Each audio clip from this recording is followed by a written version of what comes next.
if Jesus was the prime minister of Israel on October 7th, in Netanyahu's place, what do you think Jesus would do in that situation?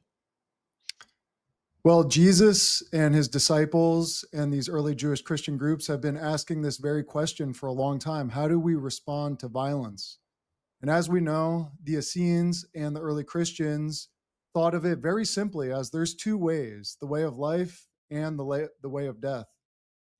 And it's up to all of us to choose one of these paths. So I don't think of this as Zionism, anti-Zionism, these different political terminologies.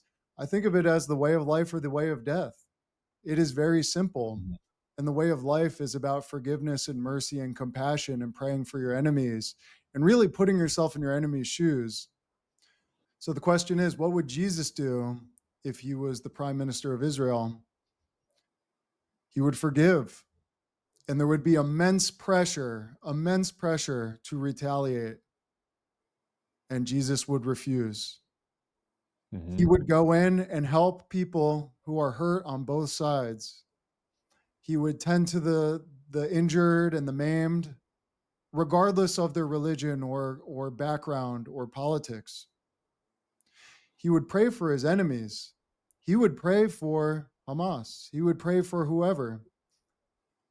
Because we are all children of God, even these people who have fallen into the way of death, these people who have fallen into wickedness. When we fall into retaliation or hatred of those people, we are also falling into the way of death.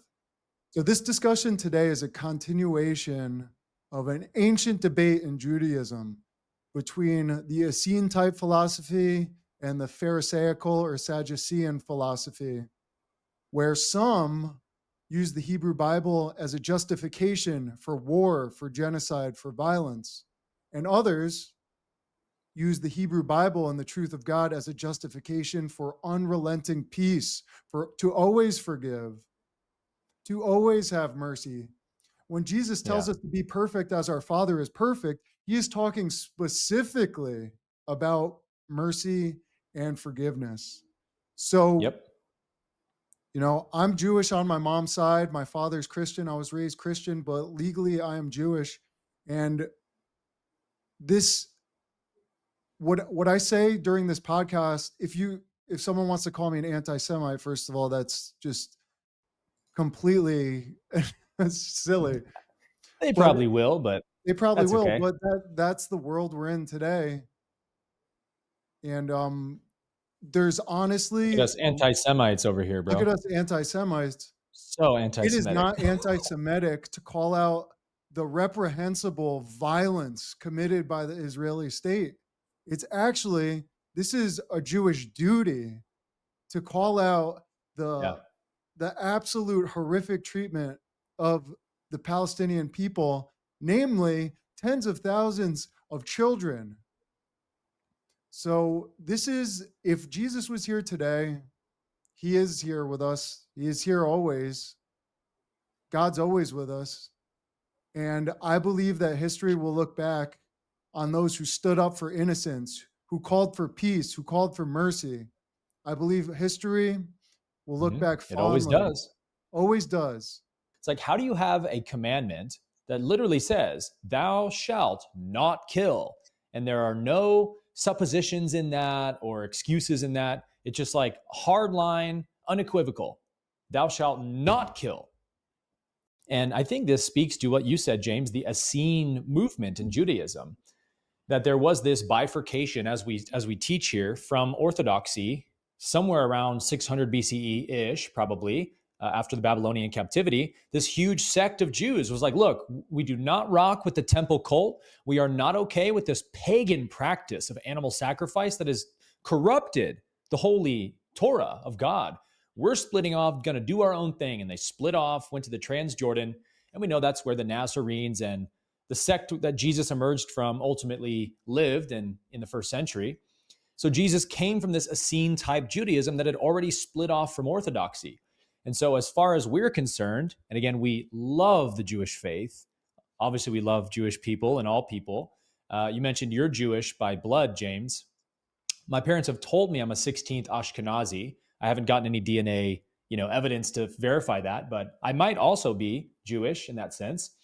And I read and study biblical Hebrew. It's one of my greatest passions, is reading the Hebrew Bible in its original language. So we couldn't be farther from anti-Semitic. We love Judaism. I'm wearing the freaking Star of David on my necklace today. And some people will look at this, James, and be like, hey, are you supporting Zionism? And it's just kind of like, why would this symbol, which is thousands and thousands of years old, and by the way, one of the most sacred, spiritually symbolic shapes of sacred geometry is the Star of David, the six-pointed star. Why would this image represent 21st century Israeli government? It's ridiculous. This symbol, if it means anything, means the original core of the faith, right? Yeah, we're reclaiming that symbol. Yes.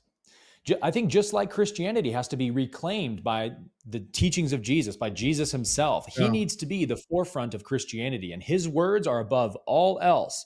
That's what we're trying to do on this podcast. Yeah. I think Judaism needs that too, because just like there was that bifurcation of the Essenes splitting off, now in our recent day and age, I don't know, I haven't done a deep dive on Zionism and all that and how far it goes back, but the Zionism we see today, in our opinion, represents a double bifurcation of Judaism, or a second splitting off from the original core message.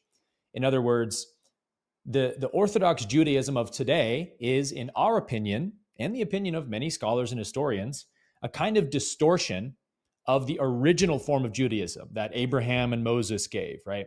It was infiltrated by the temple cult, Levitical priests who inserted all these commandments for sacrifices. And as we say, right, Moses brings down 10 commandments, and in a few hundred years, they've morphed into 613 commandments. Mm-hmm. So that's the distortion we're talking about. But then even that already distorted form of Judaism has now bifurcated again. And it's like a double-headed dragon at this point. Mm-hmm. Not only do you have normal Jewish people who love God's law, love the Torah, are nonviolent, pacifistic, just as the Hebrew Bible teaches.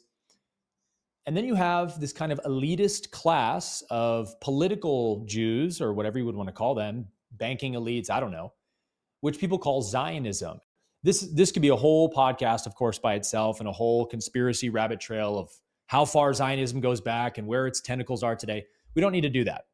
We're just here to represent that Zionism is absolutely not Judaism.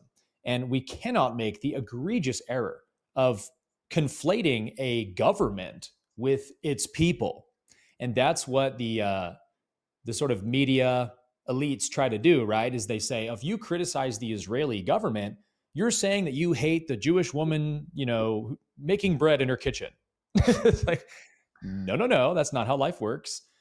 Governments and authorities and power structures are absolutely not the same thing as the people they rule over. And we know that because we watch what they do to the people they rule over. And there are, I think it might even be a majority of Jews at this point. I saw a stat somewhere the other day that said that like a majority of Jewish people are fully opposed to Netanyahu and what the Israeli government's doing. So those are not the same things. And we're going to watch this Ted Cruz clip here in a second where Tucker Carlson kind of catches him on this of like, you're trying to make an excuse that Christians have to support the Israeli Zionist agenda for this war because the Hebrew Bible says we should love and bless the Israeli people. And that's not the same thing. But if you're not a student of the Bible or a student of spirituality in general, you can be easily fooled by tropes like that. And a lot of people are being fooled into tropes like that, both in the Christian world and the Jewish world. And I find that to be kind of a sad travesty when the core message of this book, and yes, there's interpolations all through it and human influence, but the core message is nonviolence and righteousness and justice and love of your neighbor.